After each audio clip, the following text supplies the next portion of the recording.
এক বছরে বাংলাদেশকে কোথায় দেখতে চান জানালেন নতুন কোচ টমাস ডুলি। ঢাকায় পা রেখেছেন আজ সকালে, বিকেলেই হাজির হলেন এক অনুষ্ঠানে।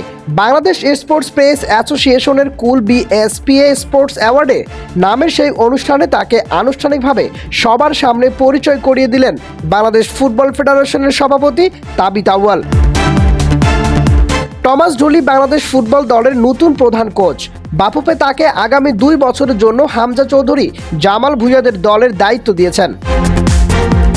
বিএসপি এর অনুষ্ঠান মঞ্চে দাঁড়িয়েই ডুলি শোনালেন বাংলাদেশ ফুটবল নিয়ে তার লক্ষ্যের কথা।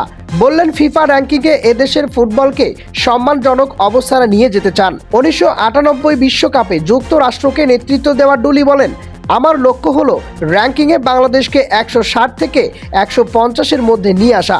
তবে 180 এর আশেপাশে ঘোরাঘুরি করার র্যাঙ্কিং থেকে দ্রুত যে উন্নতি করা যাবে না সেটাও মনে করিয়ে দিয়েছেন তিনি। ফুটবলারদের ইতিবাচক মন মানসিকতা ও কঠোর পরিশ্রমের ওপর জোর দিয়ে তিনি যোগ করেন, লক্ষ্য বাস্তবসম্মত হতে হবে।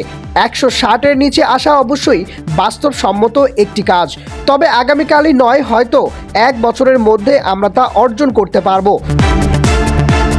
2003 সাপের পর বড় কোনো সাফল্য না পাওয়া বাংলাদেশকে ভালো করতে হলে ফুটবলারদের ভেতরে ত্যাগের মানসিকতা ও সুন্দর ফুটবল খেলার তাড়না জাগিয়ে তুলতে হবে বলে মনে করেন ডুলি। বলের পিছনে না ছুটে বল নিজের নিয়ন্ত্রণে রেখে খেলবে বাংলাদেশ, এমন দলই গড়তে চান বলে জানালেন তিনি। বাংলাদেশের ফুটবলে বিদেশি কোচ অটো ফিস্টার, জর্জ কার্টনদের মতো সাফল্য কি এনে দিতে পারবেন ডুলি? বাংলাদেশ ফুটবলের গল্পে বিদেশি কোচ যেন এক অবুদ্ধ অধ্যায়। এখানে কেউ এসেছেন দেশের ফুটবলের ত্রাতা করতে, কেউ বিদায় নিয়েছেন নীরবে বা গোপনে, কেউ দেশের ফুটবলকে ট্রফি এনে দিয়েছিলেন, কেউ রেখে গেছেন শুধু দীর্ঘশ্বাস। প্রায় 5 শতকের সেই ইতিহাসে আজ যুক্ত হলো নতুন একটি নাম, যার নাম টমাস ডুলি। সব জল্পনা কল্পনার অবসান ঘটিয়ে বাংলাদেশ জাতীয় ফুটবল দলের নতুন প্রধান কোচ হিসেবে দায়িত্ব নিয়েছেন যুক্তরাষ্ট্রের হয়ে বিশ্বকাপ খেলার সাবেক ফুটবলার টমাস ডুলি। আজ সকালে ঢাকায় পৌঁছেছেন 65 বছর বয়সী এই জার্মান বংশোদ্ভূত কোচ। বাফুফে অফিসিয়ালি তাকে নিয়োগের ঘোষণা দিয়েছেন। সবকিছু ঠিক থাকলে আগামী রোববার থেকেই জাতীয় দলের ক্যাম্পে দেখা যাবে ডুলিকে। বাংলাদেশ ফুটবল ইতিহাস জানে, বিদেশি কোচ মানে শুধু নতুন মুখ নয়, নতুন এক স্বপ্নও বটে। কিন্তু এই স্বপ্নের সঙ্গে জড়িয়ে থাকে শঙ্কা, সংশয় ও কঠিন বাস্তবতাও।